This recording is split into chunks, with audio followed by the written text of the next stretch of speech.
Welcome to the channel. Today I'm going to tell you about the movie, Dark Waters. A chemical corporation has been poisoning the environment and people with toxic waste for over 40 years. The movie begins in 1975 in West Virginia. Teenagers climb a fenced-in section of a river in the middle of the night to go swimming. They are scared off by an emergency boat treating the water. The action moves into the future, to the year 1998. Here, the protagonist Robert Bilott works for the benefit of the law firm. He has been promoted to the status of partner. Robert is called to the reception area. Wilbur Tennant is waiting for him. A farmer needs a lawyer to prove that the DuPont chemical plant is poisoning a creek, causing cattle deaths. But Robert doesn't work with individuals, so he declines the case. The farmer's familiarity with his relatives keeps Robert from forgetting about the case. Failing to reach his grandmother, he goes to her in Western Virginia. The character goes there in person, along the way inspecting the dump, because of which all the problems began. The farmer shows him the organs of animals to demonstrate pathologies. Then they head to the creek, where the water has even whitened the stones. Tennant shows the cattle cemetery where he buried 190 head. Appeals to the plant administration and the environmental protection agencies were fruitless. Phil Donnelly, a lawyer representing DuPont, will be the featured speaker at the gala. Robert inquires with him about the landfill. The lawyer promises to send an inspection report. Robert goes to see the farmer. However, the farmer does not agree with what it says. The inspectors put the blame for the death of the herd on improper care. Ticket does not believe the old man, but soon he himself witnesses the aggressive behavior of the cow. The animal has to be neutralized when it attacks people. The lawyer goes to the city, where he observes a factory spewing poisonous smog into the air. He leaves town, noticing that the DuPont firm has become almost a city-forming enterprise. At home, Robert looks at tapes on which a farmer has recorded evidence of cattle deaths. After familiarizing himself with the material, he goes to his boss with a proposal to file a lawsuit against DuPont. The supervisor does not like the prospect of representing a penniless farmer who cannot pay, but allows Robert to take the case personally. The action is moved forward a year. The character brings home a pile of documents on the Tennant case. He notices that at the dump for some reason there are barrels with a volume of 250 liters. Such a barrel is not used for garbage, and the liquid waste may well be toxic. Hero suspects that DuPont is dumping waste into the landfill whose toxicity is unreported and for malicious intent. Specifically, the report often identifies a certain substance called PFOA. Trying to find out what it is, Squirrel calls Phil, but he is constantly busy and unavailable. Then he goes to the banquet of the Chemical Alliance. Here the hero meets Phil, from whom he asks for documents on all the chemicals in the dump, even officially non-hazardous. Of course, Phil refuses this request. The incident has consequences: a quarrel with his wife, the displeasure of his superiors. But Bilott is ready to go to the end and wants to bring the corporation to court. To do this, he finds a lawyer who is willing to risk confronting the entire corporation. Filing a lawsuit allows him to request the necessary documents with a list of chemicals in a room full of papers. The protagonist suspects that this is how the defendants want to bury important evidence, but he begins to trash it anyway. To find out how the acronym PFOA stands for, Robert meets with an independent chemistry expert. He talks about long-chain fluorinated hydrocarbons, a synthetic compound that could theoretically be a chemical. It's the year 2000. Robert is puzzling over a case of contamination in the city. He recalls that a farmer's daughter has dental problems that could be caused by the poisoning. Calling an expert, he fleshes out the details and concludes that the chemicals are in the water. The lawyer digs through documents, where they find mention of elevated levels of the substance in the water supply. Tennant goes to the doctor for a cough. He also discovers sores all over his body. Returning from the hospital, he notices that someone has broken into the house and gone through all of his belongings. The old man suspects that DuPont's men, looking for evidence, did it. Soon a helicopter starts circling above them, forcing the old man to stand guard with his gun all night in the open air. Robert continues to dig for the truth, and in the course of going through the papers he realizes something. The wife comes down from the second floor in the middle of the night, awakened by a noise. The husband fumbles around in the kitchen. He is convinced that DuPont is poisoning everyone, including their unborn second child. The woman is frightened by the allegations, but the lawyer explains about the chemical Teflon. Scientists who worked on introducing the chemical into the everyday lives of ordinary people, through its use in household frying pans, ended up getting sick. After inhuman experiments on people, it became clear that getting the substance into the body is fraught with serious health problems. The character goes to his superiors with this information. According to him, the company, having found out about the harm of Teflon in 1962, did not suspend production. Poisonous emissions continued to enter the environment, and liquid waste was dumped into the river directly in barrels. When the containers washed ashore, the corporation organized a landfill to cover its tracks. DuPont executives were aware of the threat of cancer and possible deformations of the body from exposure to chemicals. The women were removed from production, but one managed to give birth to a child with physical disabilities. After discussing the situation with his superiors, Robert tells a farmer that the corporation has bought the land next door to bury the harmful waste. Tennant wants to put the culprits behind bars, but so far can only count on reparations.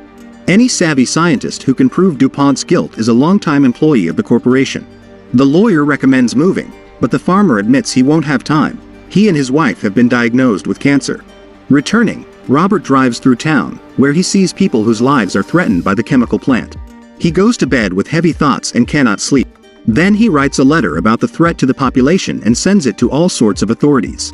In the morning at the office, a lawyer prepares a settlement agreement between DuPont and the farmer. Soon Robert is called as a witness in a hearing against the chemical company. The company then sends out a notice to the townspeople that there is a small amount of the substance in the water. The woman says that in her first marriage she was married to a chemist from the plant until he died of Teflon flu. Many of the workers from the plant have a similar history of fatalities. In the end, Robert convinces a local family to file a class action lawsuit on behalf of the townspeople against DuPont, which has been polluting the county's water for 40 years. Now the lawyers have 1 month to prepare and file the suit. At Robert's firm, there is a split among the partners, few of whom want to oppose the billion-dollar corporation. However, the head of the firm orders Robert's case to be heard. 2002. To organize a class action, Robert turns to a man who specializes in collecting testimony from numerous plaintiffs. In the courthouse before the hearing, the hero meets Tennant. During this time, the disease has thoroughly undermined him. The lawyer promises the farmer that the perpetrators will pay and the whole world will know about their crimes. DuPont's lawyers argue that Teflon does not violate safety standards. The opposing side argues that the corporation is simply hiding the real toxicity data, even though its scientists are well aware of it. The defendants argue that there is no violation and call as a witness a representative of the commission that approved the safety data. They turn out to be significantly higher than those found in the water supply. Robert's team doesn't like this, and they accuse the witness of conspiracy. As a result, the hearing is postponed. 2003. Information about the toxicity of Teflon makes its way onto television and reaches the general public. 2004. The case is slowly progressing while the chemical is methodically affecting people. The president of the corporation testifies, admitting that he signed a document on the safety of the chemical, but Robert has documents with studies by DuPont scientists from the 70s, which state the danger of the substance. The meeting ends with a demonstration of photos of a baby born with appearance defects because his mother worked in a Teflon shop. Afterward, Robert walks to his car, trying to calm a nervous shiver in his hand. He notices a suspicious figure in the garage and cautiously starts the auto, fearing to blow up on the order of the chemical company. As the hero drives through the streets, the radio broadcasts that the Environmental Protection Agency has issued a huge fine to the DuPont Corporation over the use of a chemical used in the creation of Teflon. In addition to fines and the installation of treatment plants, the corporation is also forced to compulsory medical accompaniment of all the plaintiffs, which is the entire city. The survey intends to bring in outside disinterested scientists with no contacts down one of the party. Celebrating a conditional victory in a restaurant, the attorneys discuss how likely it is that an independent panel will find a dangerous chemical. The year is 2005, and the program to collect tests and data is proceeding apace. Residents are actively getting screened by donating blood and urine. The organizers of the event promise $400 per examination because DuPont pays. Robert arrives at one of the labs to see for himself how things are going. Later, on Christmas Day, they tell him that 69,000 people have been tested. That should be enough to show a correlation, if there is one. It takes several years to review all the tests.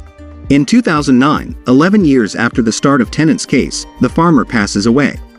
When they have lunch at a diner, a local man approaches them to complain that his brother died of cancer, and the lawyers never help. The locals are not happy with them as the ones who started it all. Come 2010, Robert already has 3 children, but there is no progress in the lawsuit against the company. This negatively affects his career. In addition, His spouse expresses dissatisfaction that he is not sufficiently aware of the lives of his own children. 2011. Robert discusses with his boss the ridiculous fine DuPont, $16 million, which for a corporation of this size is no money at all. Also, the Department of Justice has dropped its investigation into its cover-up of waste data. The only way to nail the corporation is to take the class action lawsuit to court and get payouts for the citizens. During the conversation, the lawyer's nervous tic increases, ending in a stress-induced seizure. At the hospital, the wife asks her boss to stop indoctrinating her husband into a losing case. 2012. Returning from a church service, Robert meets a man at a gas station with one nostril and an eye deformity, the same one that a Teflon worker once gave birth to. The encounter impresses him. Soon he receives a call from a representative of a scientific committee processing 7 years of data. They have found that prolonged exposure to the chemical causes serious illnesses. 3,500 of those tested are already sick, and most will get sick in the future. An overjoyed Robert returns home. They go to a restaurant as a family, where he receives the news that the company refuses to recognize the results of the commission and are ready to contest any charges. All this is needed to drown the case in red tape. The story shifts to 2015 in Columbus, Ohio. Here is the first trial of 3,500 lawsuits from already sick plaintiffs represented by Robert Bilott. The film ends with an informative summary of how the lawyers sued the corporation for more and more compensation in each case, until DuPont admitted defeat and paid out $670 million on all claims. Supposedly, the chemical is present in the blood of 99% of people on the planet. Robert's work has inspired people around the world to call for a revision of the toxic substances list. Robert Bilott continues to fight against toxic substances as well. I recommend checking out other movie retellings.